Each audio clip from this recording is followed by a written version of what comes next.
Welcome to our Poets and Quants audience for a masterclass that looks at MBA application strategies for the M7 schools. We can never quite decide what M stands for: marvelous, magic. In any case, we'll be talking about HBS, Stanford GSB, Wharton, Chicago Booth, Columbia, MIT Sloan, and Kellogg. I actually feel that there are a couple of schools that we could squeeze into the list, given just how phenomenal they are.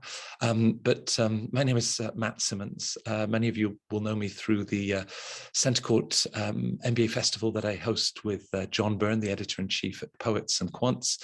I'm also the co-director of Fortuna Admissions. Fortuna is a dream team of former admissions directors, former associate deans, associate directors from pretty much every top US and European business school. There's close to 40 of us from, well, as you see on that list, we've got pretty much every school from East to West Coast and across Europe covered. And over the last 9-10 years, that expertise has really, we feel, and we hope, helped to shape the unique stories that you bring to your applications to business school. So tonight, as I said, the focus is on the M7, and I'm delighted to introduce my panelists. Silpa Sharma, who is a former Stanford's admissions reader from the GSB, also has an MBA from Cornell, the Johnson School, and my co-director, Judith Silverman-Hadara, who was the former acting director of MBA admissions at Wharton. We're also hoping that Karla Cohen, our colleague who was a former associate director at HBS, would be joining us.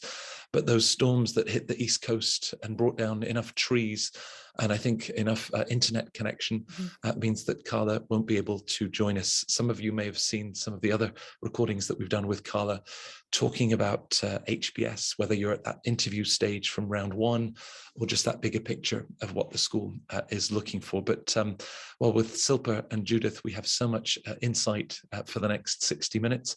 It's great to have you both. You're sort of catching your breath, I guess, from round one. I know that interview invites are coming out. It's exciting to see so many of our Fortuna clients, get those interview invitations. But Judith, it's looking like another very busy year.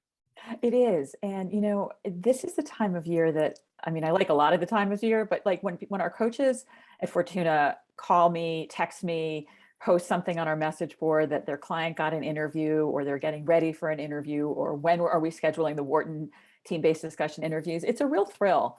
And I think Silpa, it feels the same way. You really care a lot about these relationships that you build with your students.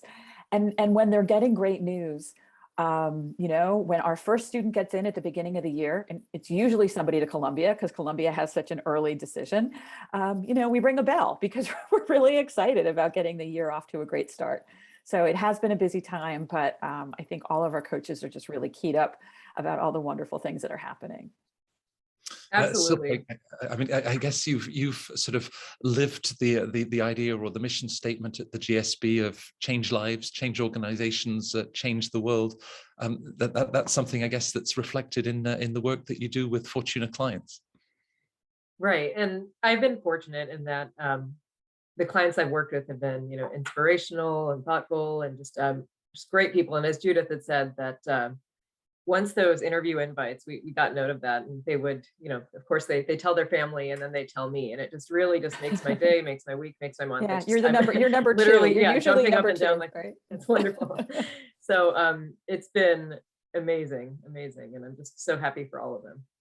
Well, I'm sure many of our viewers, whether you're catching this now live on the homepage of Poets and Quants, or of course this session is being recorded so that you can then view on Fortuna's YouTube channel or through the many Poets and Quants social media channels. We've got a lot of ground to cover. If we're going to go from Philadelphia, New York, and Boston through Evanston and Chicago, all the way across to Palo Alto. So I guess let's look at what we'll be covering. It really was, I think, to give individuals a sense of what you're pulling together for applications for the M7 schools.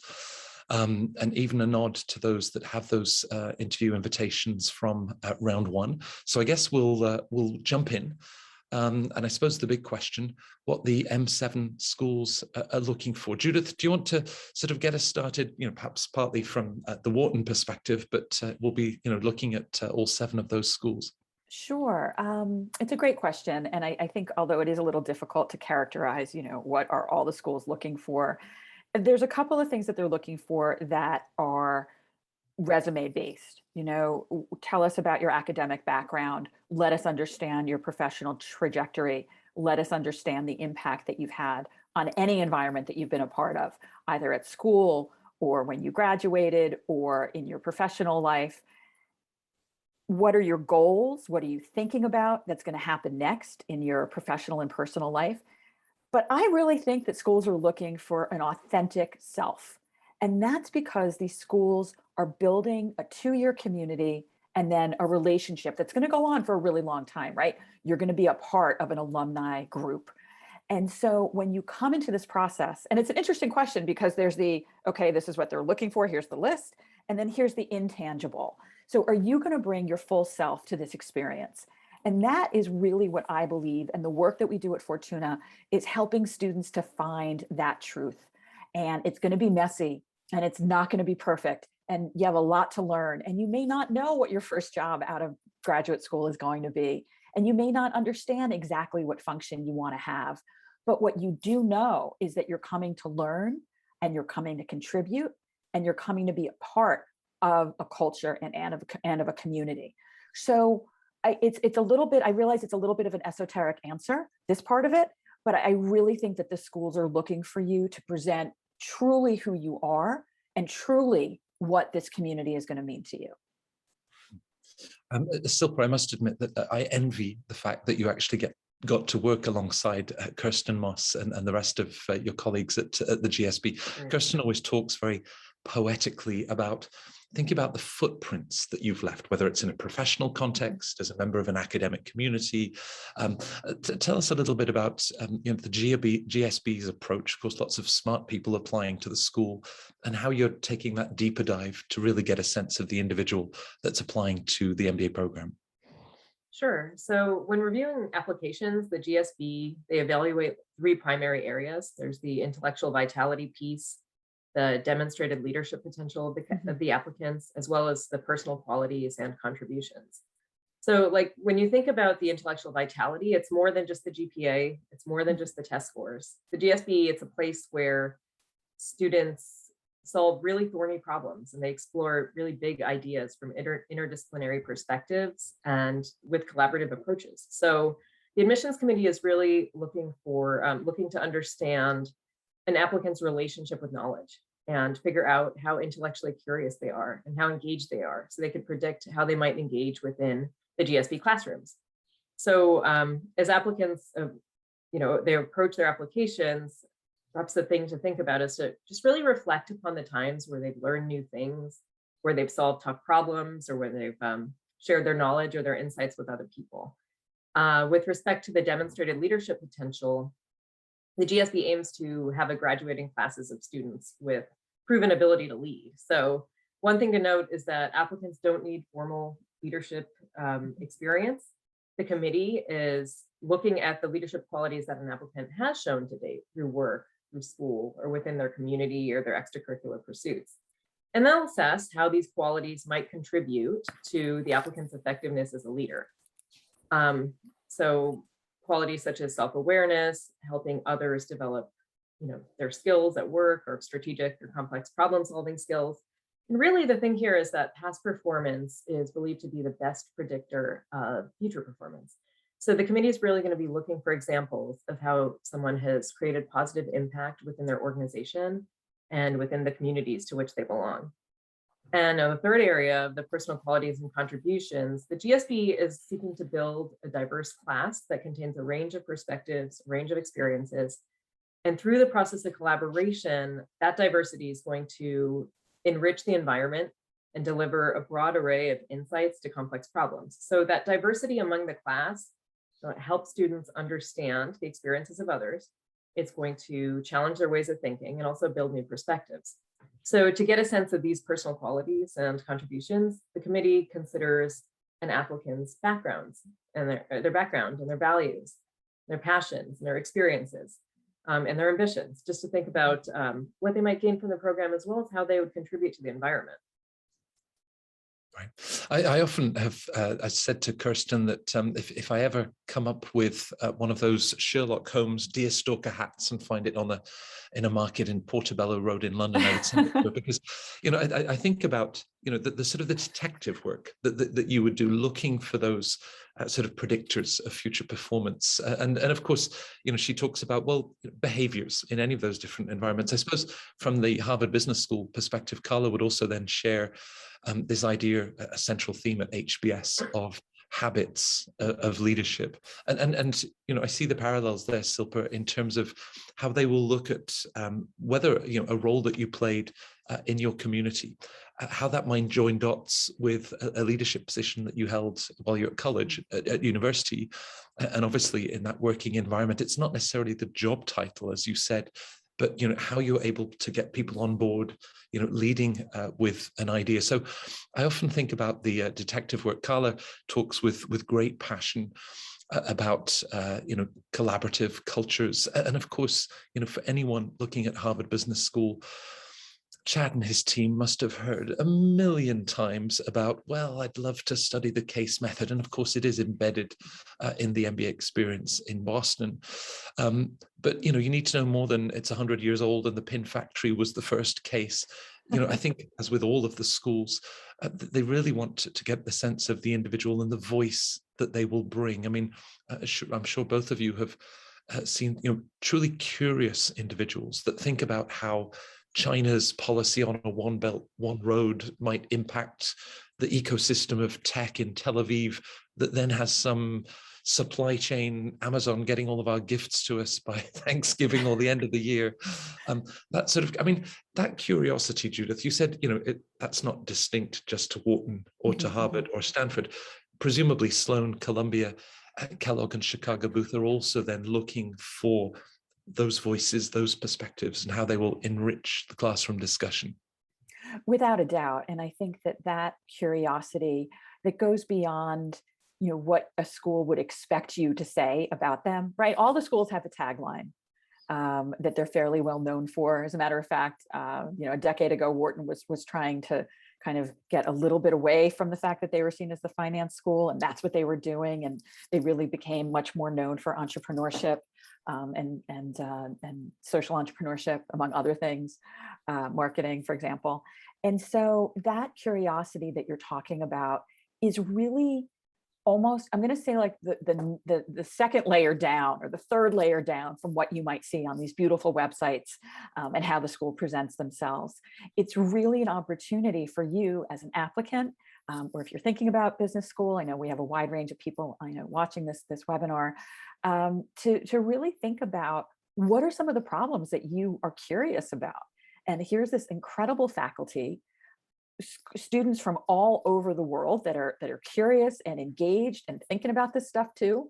And what a better laboratory than to have 2 years with really engaged individuals that want to, kick the tires a lot and look under the rocks.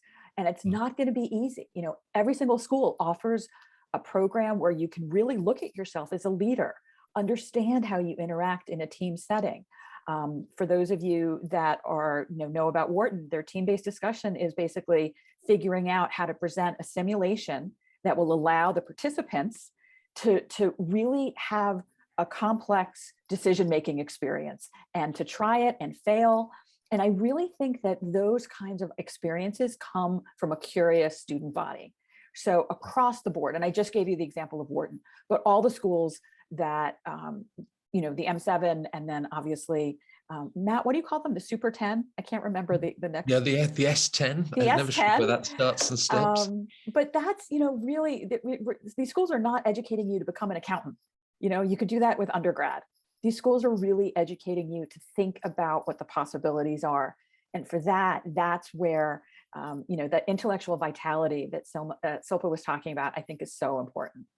Right. So, Silpa, as you were looking at applications, and until as recently as 2 years ago, Columbia had applicants watching a video about New York and the heart of business.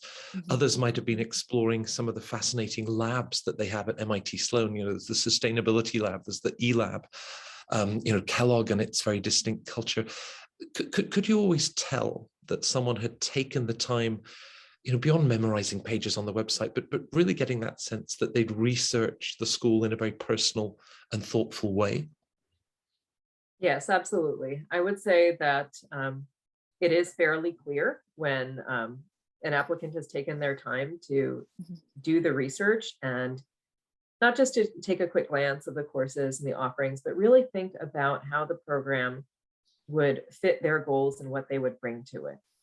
So tying everything back to their own background and tying everything back to their own aspirations, and they would really just have a very clear idea of how they'd be able to matriculate and hit the ground running and make the most of all those amazing resources that Judith had alluded to. It's honestly, it's all the more compelling too when somebody has done that, and that they've shown that they've gotten engaged with the process, and that they know exactly how attending these programs would steepen their path and enable them and poise them to hit that next phase of their career. Right.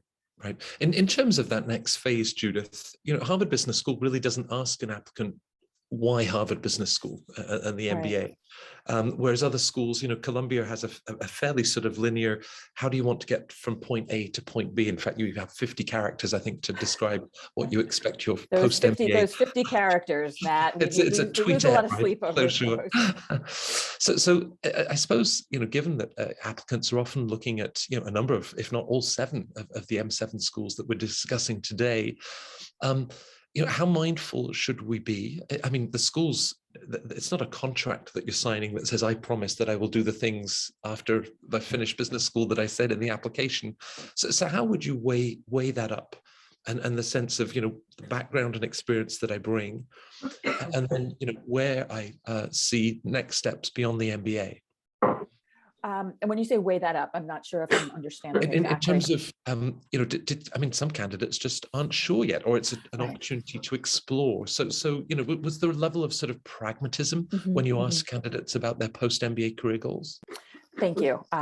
So I feel that there is certainly the opportunity to say, I have some ideas, but you also don't want to just be vague about what those ideas are, right? You should have done some research to figure out, here's an industry, here's a function, I've been talking to people, I'm really interested in this as a topic, but I'm excited to figure out how it might fit in with my MBA program.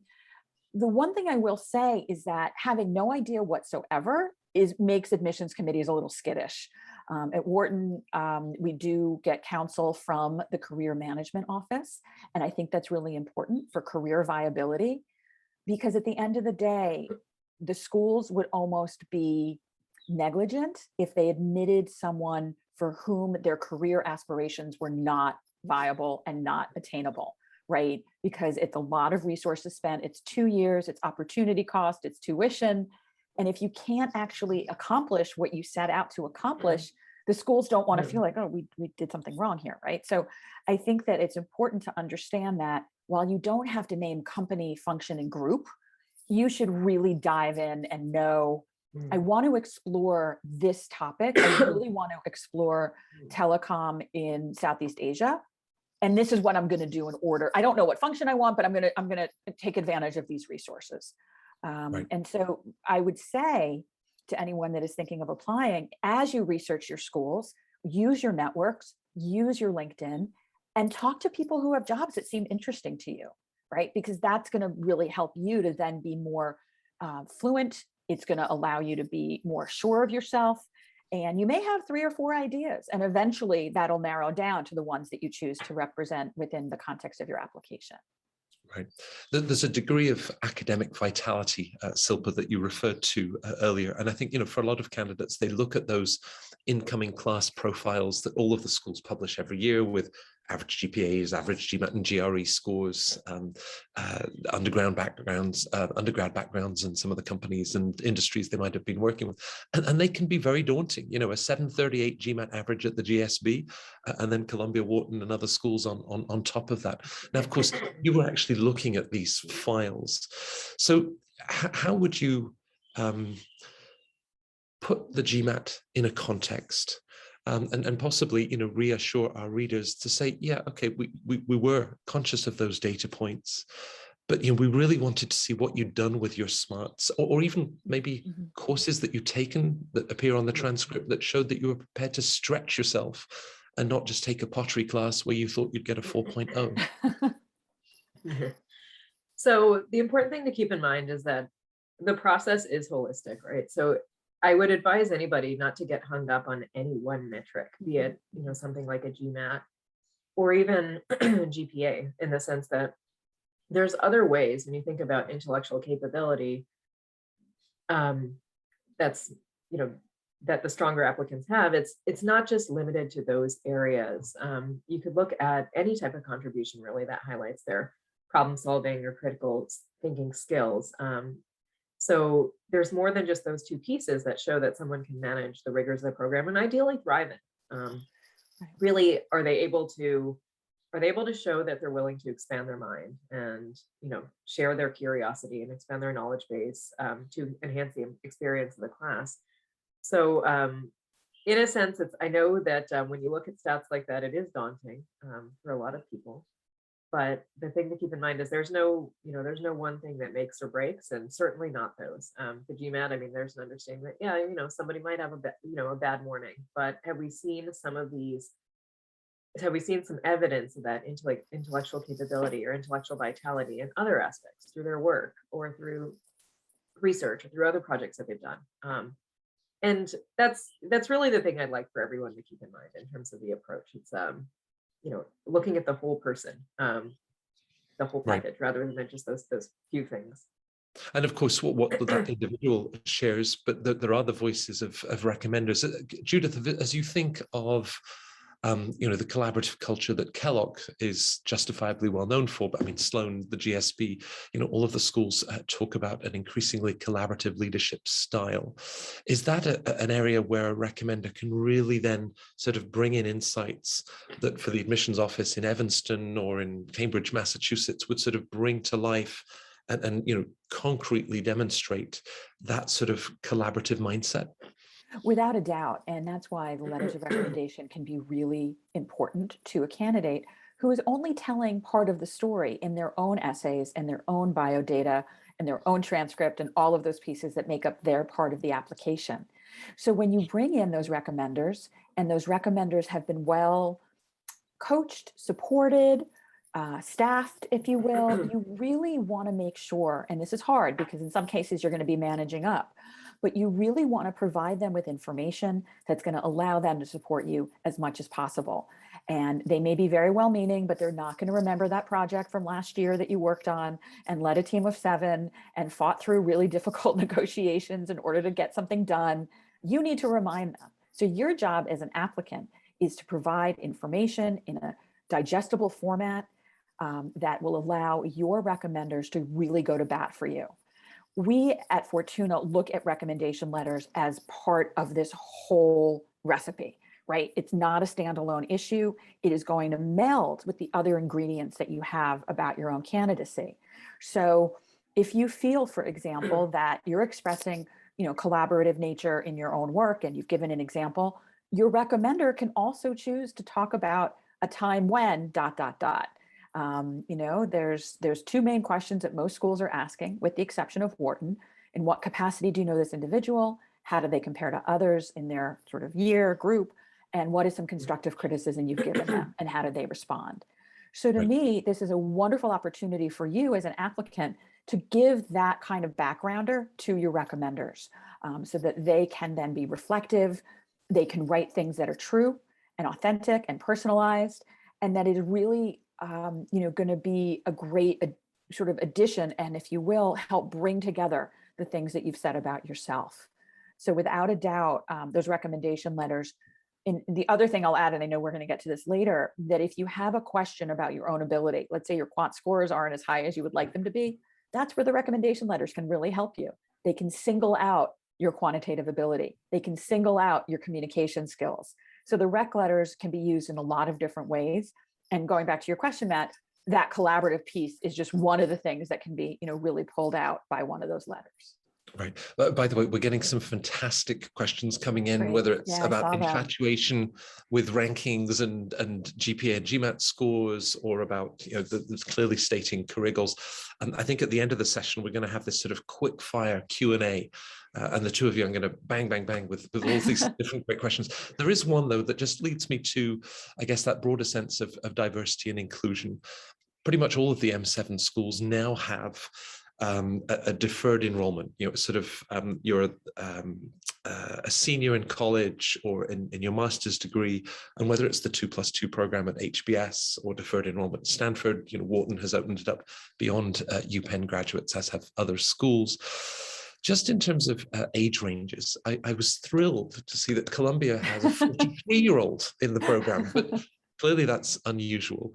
Silpa, I mean, there's no right or wrong age. Again, perhaps it's what you've done with the first 2-3 years out of college, or the 7-8 years that means that you're now in your late 20s or early 30s. Absolutely. There's no ideal age in terms of, there's that straight from the applicants are applying straight from their university and the deferred enrollment programs. There's people with 10+ years of experience, like the 43-year-old that you had mentioned. And really, it's just, if you think about like their impact and their trajectory and where they're going, and do they have a reason for why they need an MBA, and do they have a reason for why they're pursuing it at that particular school? There's no, it's just a shame when people with a certain number of years of work experience get discouraged from applying, because truly there's no right time to go. It's different for every individual, and at various points in a career, there could be a solid reason or a motivation to go and pursue an MBA, and that varies for everybody depending on their path thus far and where they plan to take that path. So I would say that again, it's a statistic of matriculating into this program, there's an average of 4 to 5 years of experience.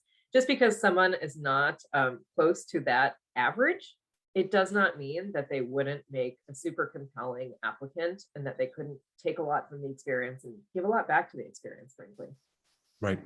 And I would point all of our viewers to an article that Judith co-authored on the over 30s applying to business school. I think, Judith, just very briefly, finding over 250,000 people have read that article, which says to me that lots of people didn't decide at the age of 26, 27 to apply to business school. But I think you make a very clear case of sometimes the career goals that you express are important. If you're in your early 30s and say that you now want to work at McKinsey, work in private equity or investment banking, industries whose sweet spot of recruitment might be for the individual at an earlier stage in their career, that's perhaps one of the red flags just to be very mindful of. Yes, I think that it's certainly, the word in the industry that we always used at Wharton was seasoned. So someone who is seasoned may or may not have, that opportunity to become a consultant that's going to be on the road all the time and is going to be in a hierarchy that might not feel comfortable to them. Maybe, isn't using the skills because you're not going to come in as a consultant at a certain level if you haven't worked as a consultant before, right? So there's all these different things that are coming into mind. And then I do think that the over 30 group, from what I've seen in my career, tends to be a little bit more specific industry focused. They're very interested in wellness. They're very interested in food and beverage. They're very interested in oil and gas, right? So it's not the sort of general pool, if you will, of consultants or private equity analysts. And I am, mindful of the fact that there is certainly more encouragement of exploration on the undergraduate side than there used to be. So it's not that students are getting really, channeled as early in their education as perhaps they were a decade ago, which is why students are going for their MBAs a little bit later, because they're having possibly one career and then shifting gears and thinking that a second one might make a lot of sense for them. Right. And I'm gratified to know that so many people have read that article. Yes, yeah, but never tell McKinsey or Goldman Sachs that you have plants to water or even a goldfish, let alone having a partner or a golden retriever at home, and the thing that would stop you from billing all of those hours to the client. Exactly. So I guess given here we are at the end of October and applicants that applied in round one are now getting those invitations to interview. I know that we're very busy with organizing team-based discussion prep for the Wharton applicants, and of course the GSB, Harvard, and the other M7 schools sending out those invitations. Judith, just staying with you on this one, because I mean, Harvard only now has 2 rounds in September, January, and they've devoted April to those 2+2 seniors in college. You've often talked about conversations you'd have with your team at Wharton in terms of, we're not going to admit everyone in round one. Sure. Because we know about the talent that's in the pipeline in round 2. So, does a candidate need to feel disadvantaged if they're now looking at January round 2 deadlines? No, not in the least. And if you take anything away from today, it is really apply when you are ready, apply when you're not rushing it, apply when you've taken your GMAT and you have more than 3 weeks to put together your application. It's a lot. And myself and Silpa and all of our colleagues at Fortuna know that the pressures are immense. You're working under deadline for work. You have other things that you're, a life that you're leading, and writing your applications it's a commitment. It is certainly not the kind of thing you can whip together in a Sunday afternoon. So I certainly recommend slowing it down, not getting freaked out by everybody else that you're hearing in your office that absolutely has to apply in round 1. Apply when you're ready, because yes, we did waitlist very high at Wharton in round 1. Because we didn't know what was coming down the pike. And sometimes that extra couple of weeks that you give yourself to really think through where you want to be can make a difference in how you present. In some cases, it might mean that you give yourself an opportunity to take the GMAT again or the GRE. It might give you the opportunity to take an online class in finance, statistics, or accounting, which could help to bolster your application. So the sense of absolutely have to get it in the first week in September is really, I think, I'm going to say it is a little bit of an older perspective, and I know it's out there. I know that it's it's in all the chat rooms, and that your chances are diminished perceptibly if you apply in round 2, and that's simply not the case. Right.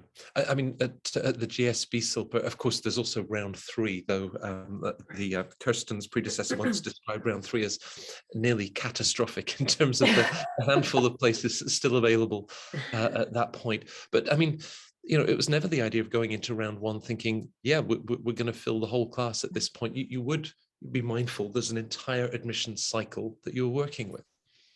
That's true. That's true.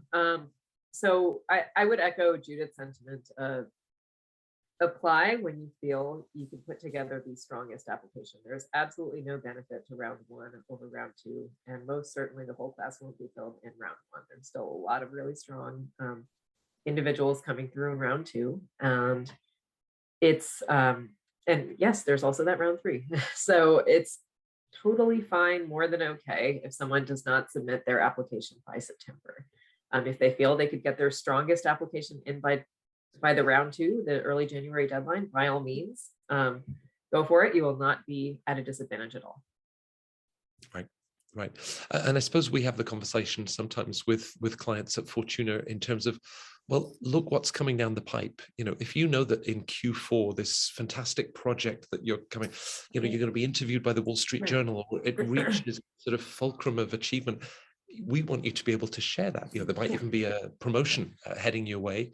And there can be some very strategic reasons, I guess, to consider. So round 2, everyone that's looking at those January deadlines, of course, we are now looking at a 9-week window between now and then. And I suppose also bear in mind, both of you, with what we've said about recommenders, giving them the lead time. If you're chasing for a recommendation over those days and weeks of the holidays, that's a big ask, right? Definitely. And Silpa and I have talked about this before. You got to get in there early, plant the seed, have a conversation. You never want to ask somebody cold for a recommendation letter. It's awkward because you're basically saying, thanks, but I'm thinking about leaving, for the most part, if it's someone that you currently work with. And but you do want to do it thoughtfully. You want to keep them in the loop. Really think about how you would want to be treated if someone asked you. And trust me, do not ask them December 15th, because it's not gonna end well. They'll do it, but they might not be happy about it. So my suggestion is to start those if you haven't already, start those conversations, start them soon, like Right. in the next couple of days, so then you can prepare what you need to for your recommender. And, although many people are not back in the office full time, take the time to have a conversation over Zoom, preferably not on the phone, so they can see you, so they can hear what you're thinking about. And I think that kind of goodwill goes a long way. Right, right. And I mean, I often think that applying to business school is this gift. It's sort of, schools are holding up this mirror and really inviting you to a level of introspection and self-reflection. Silpa, the question at the GSB about what matters most to you and why, this iconic question the school has asked for 18 years. As I then think in terms of, the next 8-9 weeks, anyone that sort of says, well, I'm the white guy working in finance, I'm in this sort of overrepresented demographic or professional field, or perhaps, the area of studies that I've had, it's using that time to really craft a story that will help you stand out in what is undoubtedly an overrepresented group, but still this opportunity for you to share what's truly distinct and unique about yourself. Right. And everybody does have their unique story, even within some of these backgrounds where at first glance they might seem, as you said, overrepresented. I think once a person digs deep and really thinks about beyond their field or beyond their demographic, if they look at the course of their life, what lends itself to their unique perspective they have, or insights, or just anything, their backgrounds, their values, their ambitions. There's lots of different ways besides the demographic or besides their industry that they stand out as being unique. So those are all things to bring to the application, and to not necessarily be discouraged by thinking that they will just get lost in the sea of applications and sound like everybody else, because truthfully everybody offers something, some type of unique distinguishing characteristic there, and I mean, it should be did either of good you with ever the self-reflection. They'll be able to highlight that. Right. Did either of you ever read an application and say, you know what, it feels like we admitted someone like this in round one? I mean, were you sort of, putting sort of marks on the wall and saying, no, we've got all of those particular profiles and stories that we wanted? You're looking at each individual as they present, right? Right. I mean, it's that is I was surprised to hear it, but that is a misconception that I'd heard, is that sometimes people think, well, okay, if there's already somebody just like me who is admitted and will enroll from round one, obviously I'm not going to have a chance. And it's really not like that. It's not really like a certain marks on the wall or something based on an industry or like a career ambition or anything of that sort. People will get read with a fresh set of eyes, and just because maybe there is some representation from those ultimate career goals or from that industry within the class, it doesn't necessarily mean that an applicant wouldn't get a fair read or a fair shake if they applied again. Right. And perhaps if they're applied in that same area. Right. Perhaps it's just, if that application has generated excitement, and you and colleagues, whether it's Stanford, Harvard, Wharton, any of these M7 schools, if you say, we want to meet this person, right? I mean, that's the next step, is obviously from applying to then secure an interview. Would you sometimes get that excitement, Judith, and say, we just have to meet this person? Oh, all the time. And we would have very late night discussions sitting around the conference table. Matt's heard me say this before, but we were basically sustained by the terrific Beijing restaurant. That's what it was called. Penn Beijing restaurant across the street, where everybody had their favorite order. I could probably recite them at this point, because we used to do it almost every night. And we would talk about, who do you want to meet? Who are you bringing in? And that was a combination of people that we were 100% sure were going to be great, and people that we were like, well, we're not sure, but let's give it a shot. Let's have a conversation, because that is, the next step in getting to know somebody. And that's why the interview piece of this is so important. Right. So getting through that initial read, having someone interested in you enough to want to take the opportunity to meet you in person, or in these days over Zoom.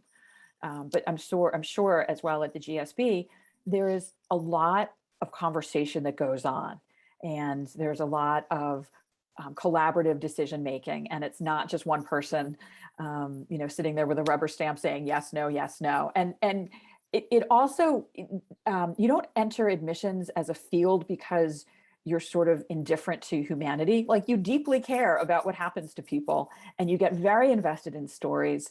I've often said that most of us would make wonderful members of the clergy, because we really deeply care about what the outcomes are, and how to counsel, and how to support you, and what you want to do, and what your dreams are.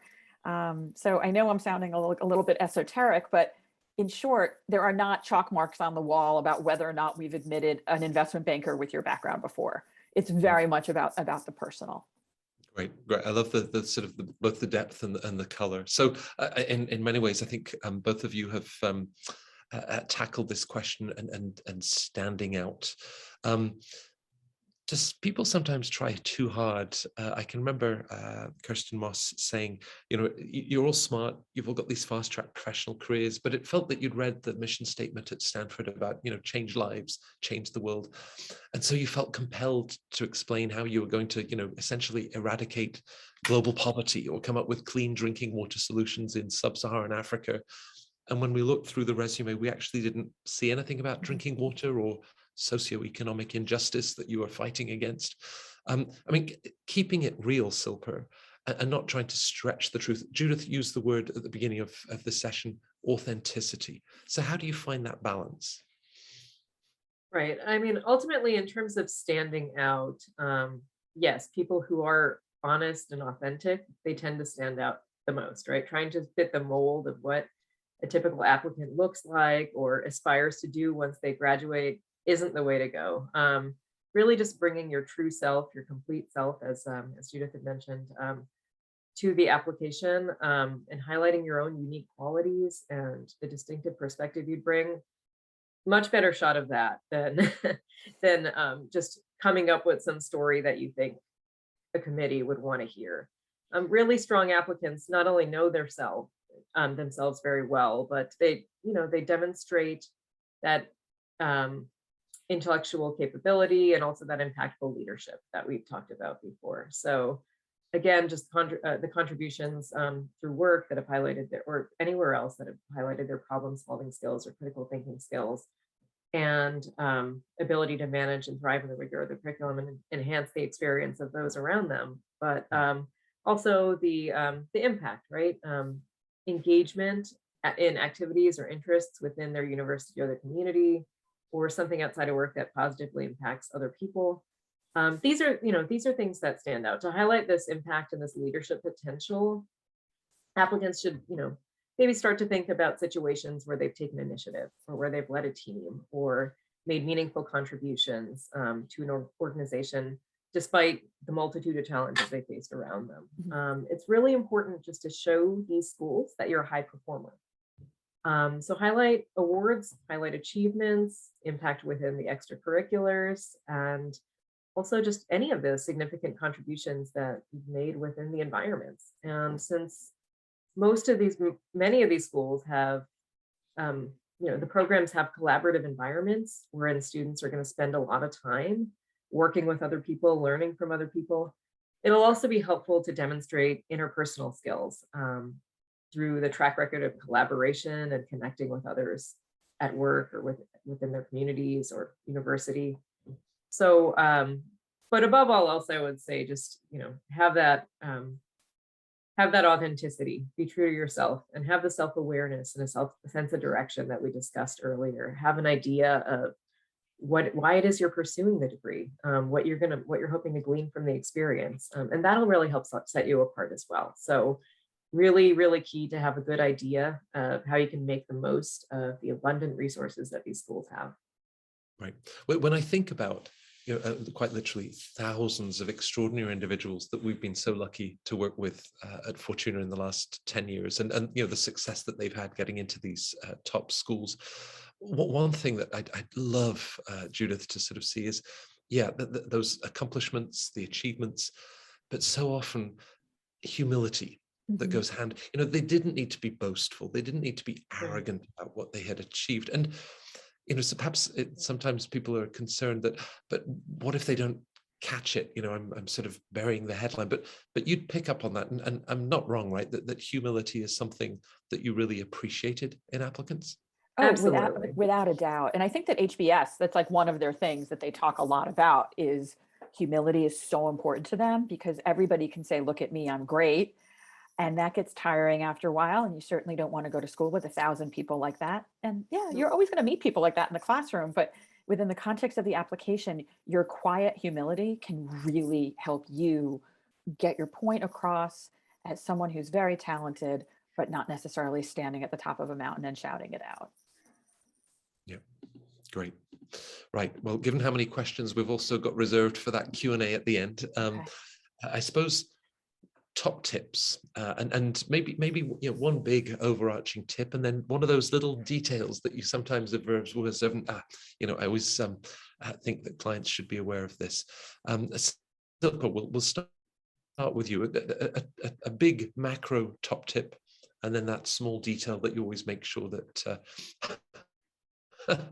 Sure. that people cover as they apply. Right.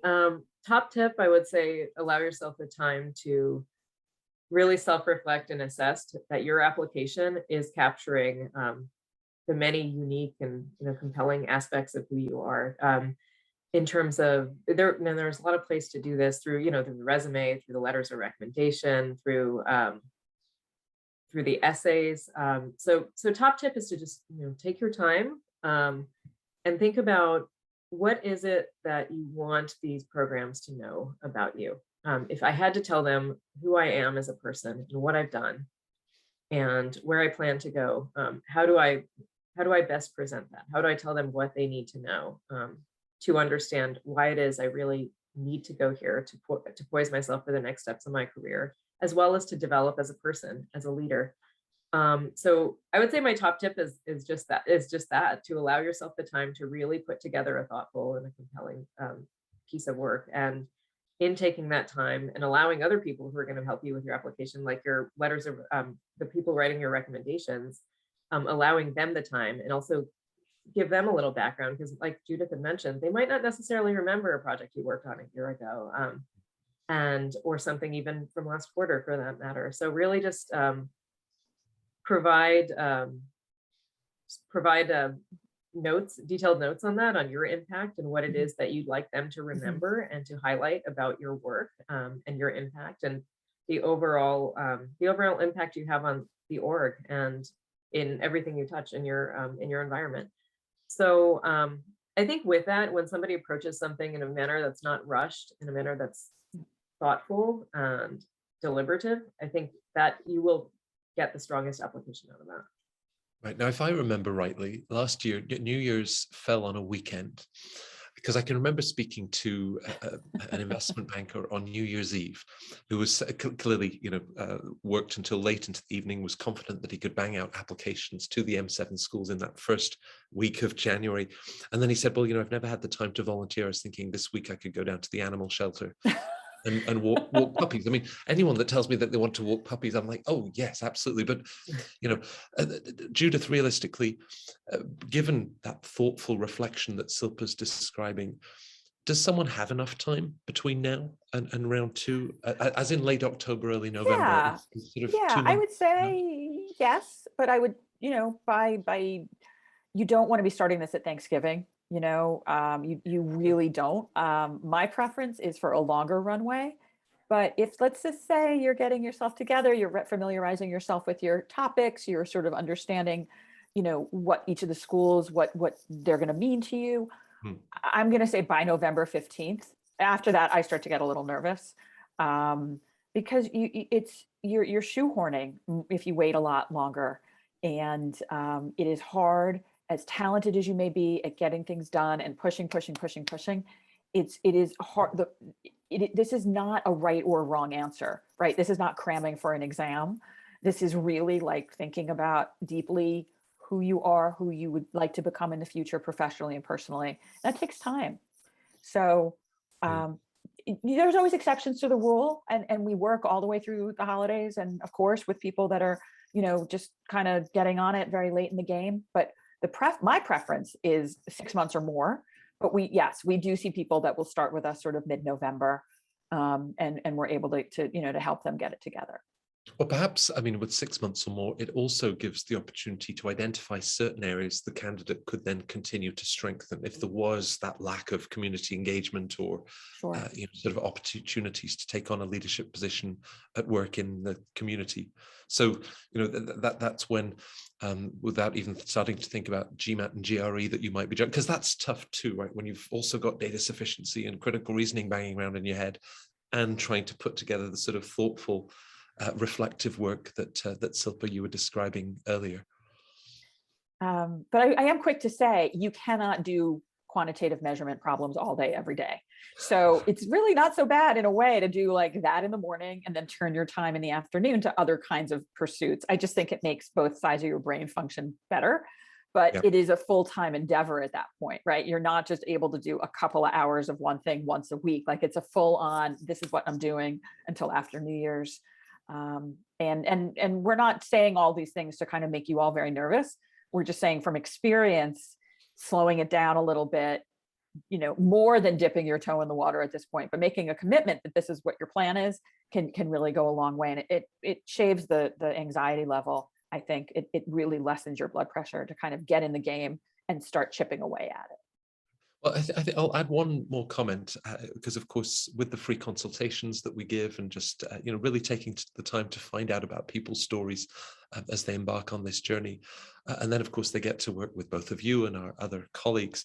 And they say, yeah, applying to business school. But with working with Silpa, working with Judith, working with Michelle, Brittany, Malvina, and other colleagues, it was just so enjoyable. I talked earlier about this gift of, stepping back and thinking about those next steps. And I think you touch on it there, Judith, why rush everything when it is this wonderful opportunity to really, when do we get the chance, to think about that? So, okay, so top tips for the application. Of course, the flip side of that is going to be the pitfalls, and I'm sure both of you in the admissions office, when you sort of held your head in your hands and said, oh no, I can't believe that. There's that silent scream kind of over your head. How would you frame that, Judith? I have a pitfall, which is don't underwrite it in your draft. Really, like write more than you possibly think you're going to have to use in the context of a 500-word essay, because it is far harder to add than it is to take away. So huge pitfall. Don't care about the word count. Get it on paper, and then you will be able to cut it back to where it needs to be. But I work with students a lot who are so conscious of that 400, 500 that as a coach, I'm missing what they might actually really try to be saying because they're so worried about the perfect word count, right? So if you're doing this by yourself or you're working with somebody at Fortuna, we're all pretty skilled at this. We can get you to where you need to be. I have very creative grammar rules that I employ, but it really, don't be afraid to get it out there and then pull it back. So to me, that is the number one pitfall. Second pitfall would be wrong name of the school to which you are applying. And it's usually in the last sentence. So just triple check it before you got all the way through and then you've sort of blown it in the last words on the page. Your first comment also reminds me of something that our colleague Taniel pointed out, because of course, 500 words, 450 words, there are those indicated word lengths, and the schools want you to respect that. Harvard Business School, of course, does not have a word length, but as Taniel sort of explains, that's not this invitation for the self-indulgent 8-page essay. I mean, I think he drew the parallel to the case method and the fact that you could be called upon, and in 60 seconds they expect you to say something, on subject, insightful, pithy, and so already, the ability to be concise in the application itself rather than 8 pages. Some of the pitfalls, Silpa, that you would sort of bring to our viewers' attention. So one thing that stands out to me is an area to definitely focus on and to make sure you do right is choosing the right recommenders. I think that oftentimes applicants might think that the higher the title, the better off it is, for me to choose this person like a CEO or a COO, or perhaps even their alumni status. Well, they attended this MBA program, so they'll be the best person to write my recommendation. And I think these are common misconceptions. I think the best and most compelling and most strongest endorsements will come from people who are very familiar with an applicant's contributions and their impact. And they can not just describe what they've done, but how they went about doing it, what they had to go through to achieve those results and that impact. So I would say, be very thoughtful in choosing recommenders. Choose people from relatively recent history who have worked with you very closely and know the ins and outs of what you've done, rather than just getting hung up on a title or alumni status or any other perception of who might be a stronger person to write this reference for you. Because truthfully, if the detail and the specifics aren't there, it doesn't mean a whole lot, or it doesn't mean as much to just hear flowery praise and high level positive adjectives about a person, because Right. really it's going to be one of the key pieces and one of the important pieces, because it's the only thing that's not submitted by the applicant themselves about that person's footprint that they leave on a firm or in an organization or what have you. Yeah, and with the holistic process that both of you had described, and all of these pieces of the puzzle, if a recommender is really capturing and sharing the sort of insights, perhaps about the professional performance, I often think they're giving you a lot of freedom to then tackle that GSB question about what matters most to you. When Harvard says, we read the recommendations, so what more should we know about you? And so working with recommenders and the sort of individuals that you're describing, Silpa, will then give you that opportunity perhaps to share a far more personal narrative in the essays. Exactly. Great. So final words of advice over the next 8 weeks. You've both sort of said, the thoughtfulness, there is time. Judith, what does it really now sort of boil down to? And yes, there might be GMAT and GREs to also take care of. So, what are the next sort of concrete action steps for people? Action steps, certainly start, if you haven't already gone to a session for your school, if you haven't reached out to current students, recent alumni, other alumni, if you haven't started to think about what your work or professional trajectory could look like, if you haven't reached out to your letter of recommendation writers, there's lots of things that you can do, and lots of things that you can do as many times as you want to, right? So you could reach out to 2 current students at Harvard. You could reach out to 7 current students at Harvard. You could connect to 2 clubs at MIT Sloan, or 7, right? So I guess what I'm saying is it's really up to you, but to me, you should do one at least of all of these different exercises. Advice 2 is try not to listen to anybody else. There's going to be a lot of yammering, especially with your friends and colleagues and family, and everyone's going to have an opinion. You're doing what you need to do to be successful. And if you guys remember applying to college or university while you were in secondary or middle school, high school, and there's all this discussion about who was applying where and when, and all, try to just not to put on your blinders if you can a little bit.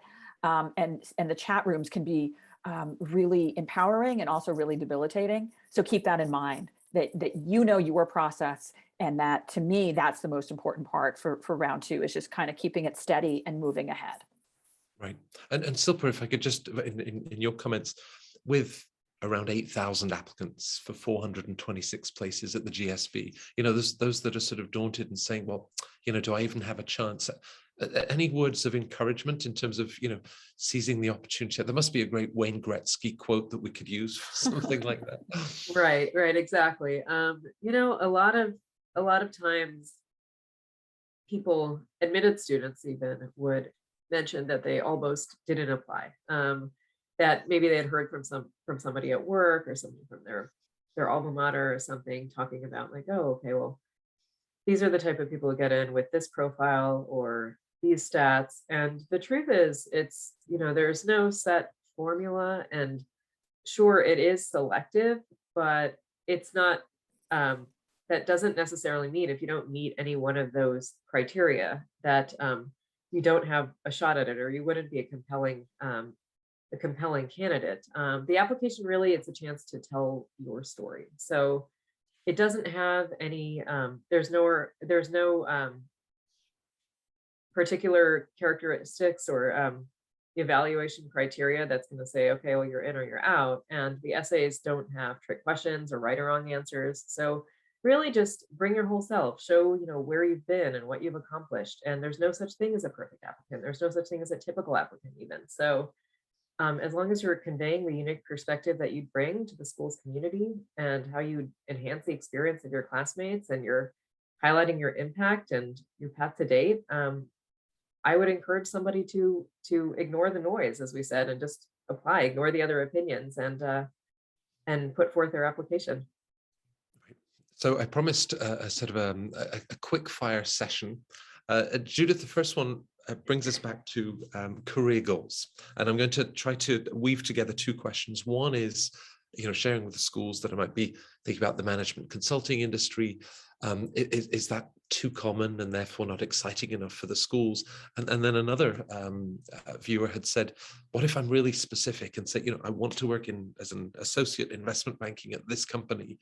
That are they not then sort of showing that they're open to other opportunities? How would you answer those two questions? I think that certainly consulting and banking are always going to be feeder industries that students are going to be eager to get into, bringing their talents and what they've learned at the, in their MBA program. So neither of these are to be avoided, but certainly you want to make the case for why it is that you're drawn to this particular industry and how you see yourself there. And you may not ultimately want to stay there, right? So you may say, okay, I want to do consulting for a couple of years, really understand operations, and then I'd like to go to a specific industry that's always captivated my attention.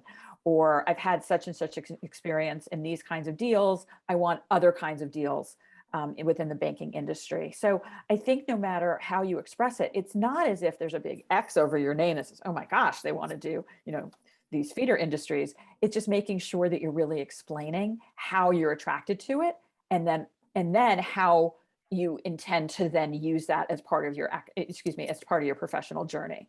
And that's sort of how I see consulting and banking. Right. Silpa, back to the GMAT again, but there's a slant I'd like to put on this question. It's sort of saying, is a score of around 730 just checking the box, or does 750 truly hold more weight? And I suppose embedded in that is almost the opportunity cost. Someone could spend another 60 hours trying to chase 20 more points on the GMAT. Right, Would it make a difference? So I'm glad you mentioned the opportunity cost, because that was going to be my first thought on it. Is by investing the time that way, what are you foregoing? Are you not taking on an exciting project at work, or are you not taking on, a challenging or exciting responsibility in one of your extracurricular pursuits or one of your community involvements?